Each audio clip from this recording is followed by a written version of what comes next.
Welcome to Significant Now. Thank you for checking in. The electric chair. Even the name sends shivers down the spine.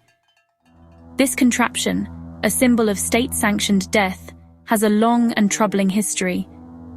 The last execution in England and the United Kingdom, on the 13th of August 1964, Peter Anthony Allen at Walton Prison in Liverpool and Gwyn Owen Evans at Strangeways Prison in Manchester were executed for the murder of John Allen West on the 7th of April that year.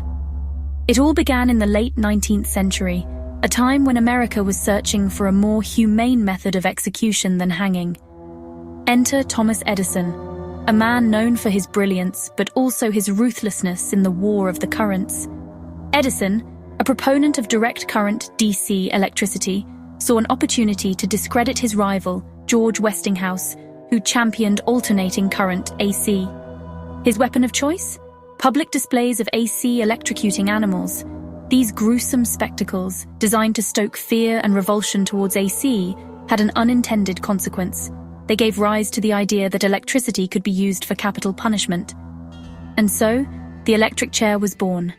The first execution by electrocution took place in New York on August 6, 1890. William Kemmler, a convicted murderer, became the inaugural victim of this new technology. The event was far from the swift and painless death promised by its proponents. Newspapers reported horrifying details of Kemmler's prolonged execution, describing the smell of burning flesh and the ghastly sight of his contorted body. But the electric chair, despite its barbaric debut, had taken root. State after state adopted this new method, convinced of its supposed efficiency and humanity. Little did they know, the electric chair would become a notorious symbol of cruelty, its history marred by countless botched executions and haunting tales of unimaginable suffering. The science behind the electric chair is deceptively simple, yet its application is anything but humane. The condemned person is strapped to the chair, electrodes attached to their head and leg. A surge of high-voltage electricity, typically around 2,000 volts, is then sent coursing through their body. The intended result? Ventricular fibrillation, a chaotic disruption of the heart's rhythm, followed swiftly by cardiac arrest and death. But the reality of electrocution is far more gruesome than this clinical description suggests. The human body, when subjected to such a powerful electrical current, reacts in horrific ways. Muscles clench and spasm uncontrollably. Internal organs, including the brain, are literally cooked from the inside out. The intense heat generated by the electricity can cause severe burns, often charring the skin and flesh at the points of electrode contact. The process is rarely instantaneous. Reports from botched executions paint a horrifying picture of prolonged agony. Prisoners have been known to scream in pain, their bodies contorting violently as the electricity surges through them. In some cases, the electrical current fails to stop the heart, leading to a slow and excruciating death from internal burns and organ failure. The electric chair has a long and disturbing history of malfunctions and botched executions. These incidents, far from being isolated anomalies, expose the inherent barbarity and unpredictability of this method of execution. One such case involved John Evans, executed in Alabama on April 22, 1983. Witnesses described a scene of unimaginable horror as the electrical current surged through Evans's body. His head erupted in flames, smoke filled the execution chamber, and the smell of burning flesh permeated the air. The executioners had to administer multiple jolts of electricity, each one more agonizing than the last, before Evans was finally pronounced dead.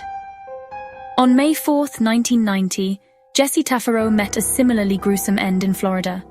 The electric chair malfunctioned, causing flames to shoot from Taffero's head and leg. The execution took an agonizing 7 minutes, during which Taffero was subjected to 3 separate jolts of electricity. The horrific scene left witnesses traumatized, and the incident sparked renewed debate about the cruelty of the electric chair. These cases, and countless others like them, illustrate the inherent danger and unpredictability of electrocution. The electric chair, despite its veneer of scientific detachment, is ultimately a crude and unreliable instrument of death, capable of inflicting unimaginable suffering. When we think about justice, we often imagine a balance, a scale tipping towards fairness. But the electric chair, first used in 1890, raises a haunting question. Is justice truly being served, or is it a life being stolen? On June 16, 1944, an African-American teenager, 14-year-old George Stinney Jr., became the youngest person ever executed in the electric chair when he was electrocuted at the Central Correctional Institution in Columbia, South Carolina. His conviction was overturned in 2014 after a circuit court judge vacated his sentence because Stinney did not receive a fair trial. The judge determined that Stinney's legal counsel was inadequate, thus violating his rights under the Sixth Amendment to the U.S. Constitution. The ethical dilemmas are profound, and the answers are anything but clear. The phrase cruel and unusual punishment comes to mind. It's a term embedded in the Eighth Amendment of the United States Constitution, ratified in 1791. So, does the electric chair, first used in 1890, fit this description? Critics argue that it does, pointing to the pain and suffering it can cause. Proponents, however, see it as a necessary tool for justice. The debate is as heated as it is complex.